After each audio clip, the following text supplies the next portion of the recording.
आप सभी का स्वागत है आपके अपने channel Arnav the mighty ocean में। आज हम आपका परिचय कराएंगे विषकन्याओं से कि विषकन्याएं क्या होती थी और उनका उपयोग राजनीतिक हित साधने के लिए किया जाता था। तो आइए शुरू करते हैं।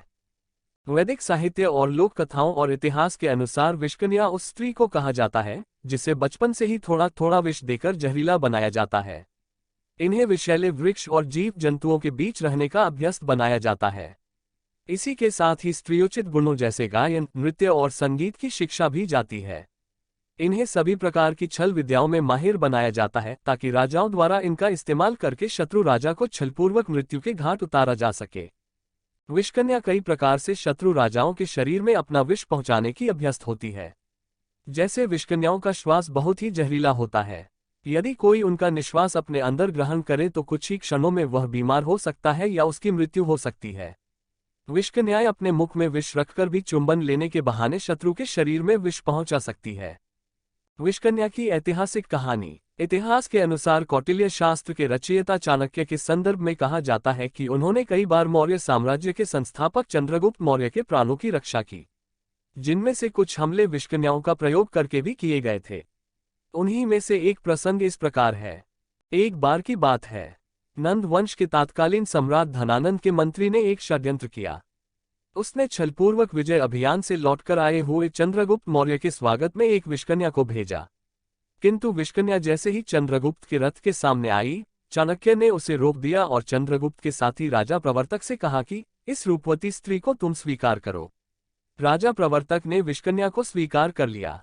राजा प्रवर्तक युद्ध में चंद्रगुप्त मौर्य का सहयोगी था, अतः राज्य के नीति नियमों के अनुसार उसे आधे राज्य का स्वामी बनाया जाना था। किंतु जैसे ही उसने विषकन्या का हाथ पकड़ा, विषकन्या के हाथों में लगा पसीना उससे लग गया, जिससे प्रवर्तक के शरीर में विष फैल गया और वह बीमार पड़ गया। उसने मित्र चंद्रगुप्त मौर्य को मदद के लिए बुला भेजा। चंद्रगुप्त ने राज्य के सभी वैद्यों को उसकी चिकित्सा करने के लिए नियुक्त कर दिया, किंतु जहर शरीर में इतना फैल चुका था कि उसे नहीं बचाया जा सका और अंततः उसकी मृत्यु हो गई। इस घटना से कुछ इतिहासकार यह मतलब निकालते हैं कि चाणक्य ने जानबूझकर विषकन्या को राजा प्रवर्तक के पास भेजा था। उनका मानना है कि चंद्रगुप्त की प्राण रक्षा के लिए राजा प्रवर्तक का मरना जरूरी था।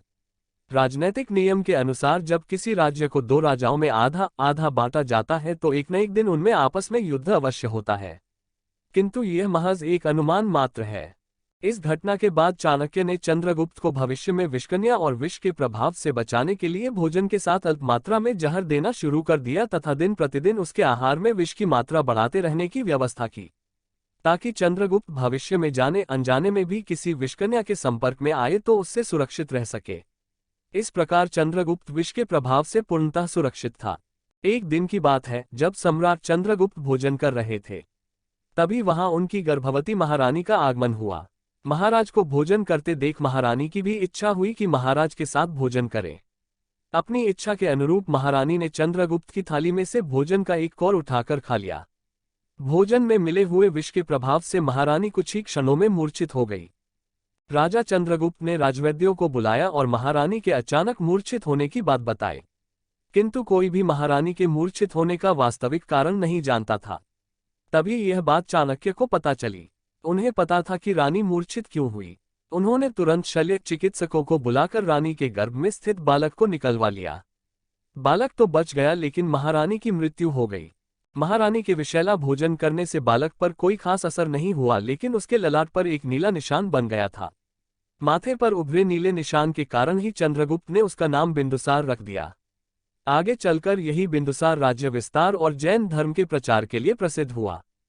इस प्रकार विषकन्याओं द्वारा छलपूर्वक शत्रु राजाओं की हत्या की जाती थी तथा राजाओं के शुभचिंतकों द्वारा उसकी सुरक्षा करने के लिए उन्हें भी प्रतिदिन अल्प मात्रा में विष देकर विषपुरुष बना दिया जाता था, ताकि विषकन्या का उन पर कोई खास प्रभाव न पड़े। ऐसी ही और वीडियो के लिए कृपया हमें फॉलो तथा सब्सक्राइब करें।